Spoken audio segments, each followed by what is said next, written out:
crypto investing, and we're going to start out today with a little bit of news. You can see we had some news that I wanted to talk about. The Mt. Gox, the original crypto collapse that was the start of really the late 2017 and 2018-19 bear market, right? They're trying to pay off their people, essentially pennies on the dollar.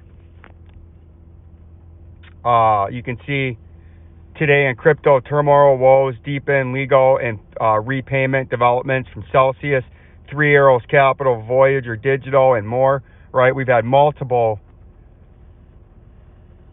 lending platforms go bankrupt. And then we had the U.S. Talking about regulating crypto. They've been trying to regulate crypto. They're going to regulate crypto. The cryptos people used to say that crypto can't be regulated. Wrong. They said crypto can't be tracked. Wrong. They said crypto can't be banned. Wrong. Right? They're wrong. There's going to be massive regulatory things that come out over the next year or two. Right? They're going to regulate it. They're going to tax it. They're going to contain it, similar to how they contain the stock market, the bond market, the gold and silver bullion market, and the equity markets, right? You're going to have all those regulatory things go on. To me, that's bearish, because one of the key things about crypto was everyone said it was decentralized and outside of the government's regulatory powers, tracking powers, and controlling powers, when that's wrong. The government can track it. If it's the most secured network in the world, it tracks everything you do on there, and it keeps it. You can't get rid of it. So if Vincenzo uses a Bitcoin wallet, and I buy, sell, transfer, exchange, whatever my Bitcoin, it can be tracked back to the original user if somebody really wants to find out and has the capital, the time, and the knowledge on how to do it. And the government has all three of those things, any government.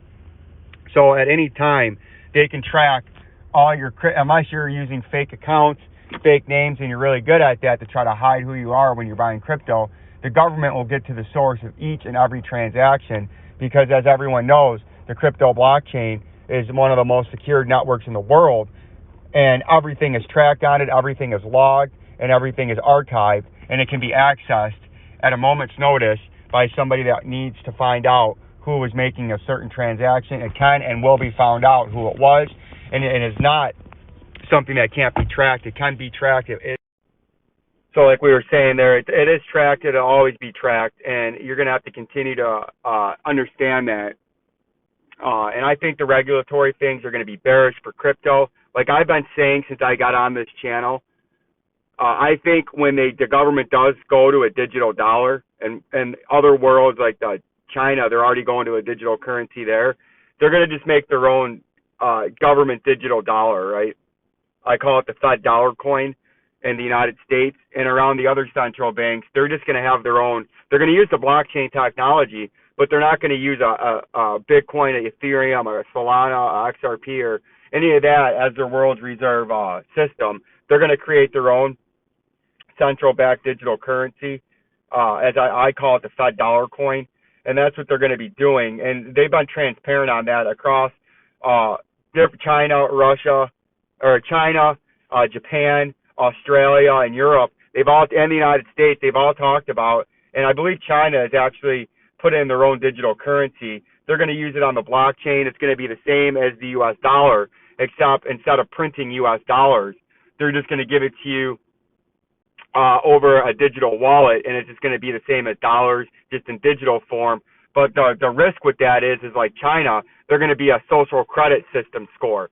So if you disagree with current political views, they can withhold and restrict your purchasing power on your CBDC wallet, your central bank digital currency wallet.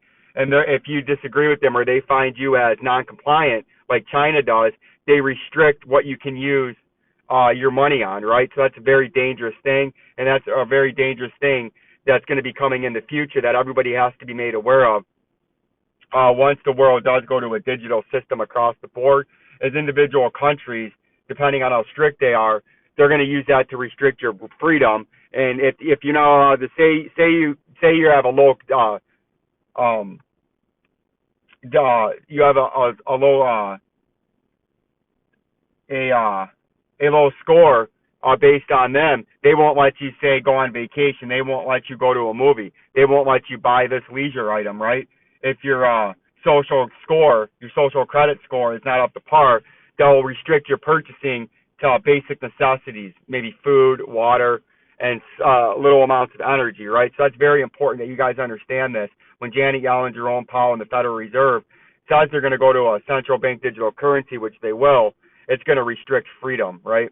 Because they can restrict. China's already going to a social credit score. If you disagree and you don't stand for the status quo, they will restrict your use, and that's very dangerous, and that's something that everyone should be concerned about, and everybody should be voicing their concerns about that. And you can see now what we've had going on here is we have this big falling or rising wedge up here, and a rising wedge. You can see it's similar length and width at the beginning as it is at the end, and you have 1, 2, 3, 4 hits on the top, 1, 2, a group of 3, and then a fourth was the breakdown. And then you see, like it often, but not always does, it broke down, had a subtle uptick in volume. Then it got bought back up all the way to upper resistance, and it actually back test what used to be support, support, support, support. On the flip side, it came all the way back around and hit it as resistance, and that confirms the breakdown of the pattern when it does this. When you get a flush down, right, when you get a flush out, and then you get a stabilizing, a big buyback, and a big run up, and then you just touch it and get rejected, that's confirming the breakdown out of this overall pattern that we were in up there.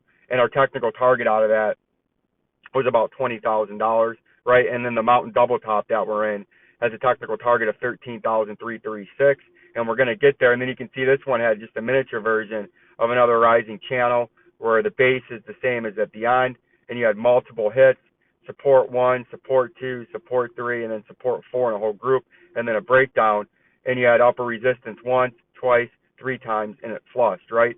Then if we look down here that we talked about over the weekend, we have a kind of a falling channel going on, and those like to break up more than they like to break down. They can break down about 4.5 out of 10, but about a 6.5 out of 10 they like to break up. And you can see this one's trying to break up now. It came to the 200-day, and then we have that upper target on a pattern breakup of about $25,000, right? And that's where we're watching to see how that plays in Bitcoin right now.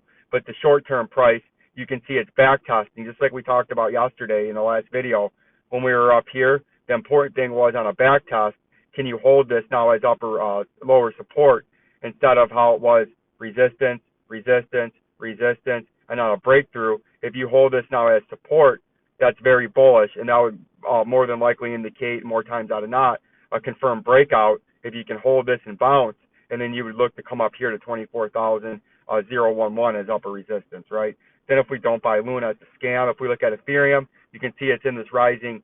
Ethereum was in this big rising, or attempting to be in a rising channel, and now what it really might be is that, but I'm still leaving that here, and you can see it's just uptrending it and following this channel, and then getting rejected by it, and it looks like it wants to come all the way up to $1,299. That's something we've been talking about since we were down there, right? And then we have a top end potential up here at $1,688, but we're going to continue to watch as long as you hold this uptrend, right? You can remain short-term bullish, and then if you can break above this critical $1,299, then you could shoot up and get up to that major upper resistance. But if you fell and you fall down, your supply zone is down here at $931. So that's what we're watching out for in Ethereum. Cardano, you can see when we were watching off of this blue area that it got supported from, it did end up running all the way up to upper resistance. Now it got rejected. And what you would look for, if either A, to hold the moving averages, or B, come back down and try to hold this underneath support again, because you could say this is a mini in the hour time frame, a descending triangle. And what a descending triangle is this is a classic example in a short time frame, is you got a flush. It's just a consolidation pattern, but it's a bearish consolidation. Usually you can see you got a flush, and then you had 1, 2, 3, 4, and 5, a whole group over here. Horizontal support, descending overhead resistance, and you have a wider base, and then it comes to a very narrow point, and it looks like a duck's beak, right? Horizontal support, descending upper resistance. That's what a descending triangle is. And on a pattern breakdown, a technical target out of that, because more times than not they do break down, you'd go from the top to the bottom to the point of a breakout and that would get you right to the top part of the shit house at 31 cents. And that's very important to understand what the patterns are, right? And this is a descending triangle. You can see your upper resistance once, twice, 3 times, and now 4, and your lower support once, twice, 3, 4, 5, and it's all at about the same horizontal level. You see how super simple and easy that is? That's what a descending triangle is in a 2-hour time frame, right? But these can break up, and a technical target on a breakup is the top of the wedge, which would get you up to about that 61 cent level. And then if we look at XRP, XRP has been all over the map. We hit that 37 cents, got rejected, then we got bought back up on that white support zone, traded all the way back up almost to the 37 cents, and now we're getting rejected. And what you need to do now is hold the 33 cent where all the moving averages are. Then you can make another run back up in XRP. But if you follow these moving averages, you're more than likely to fall all the way down to this lower support again. Like, subscribe, and share to Vincenzo's Go Crypto Investing. Peace and love. Peace and love.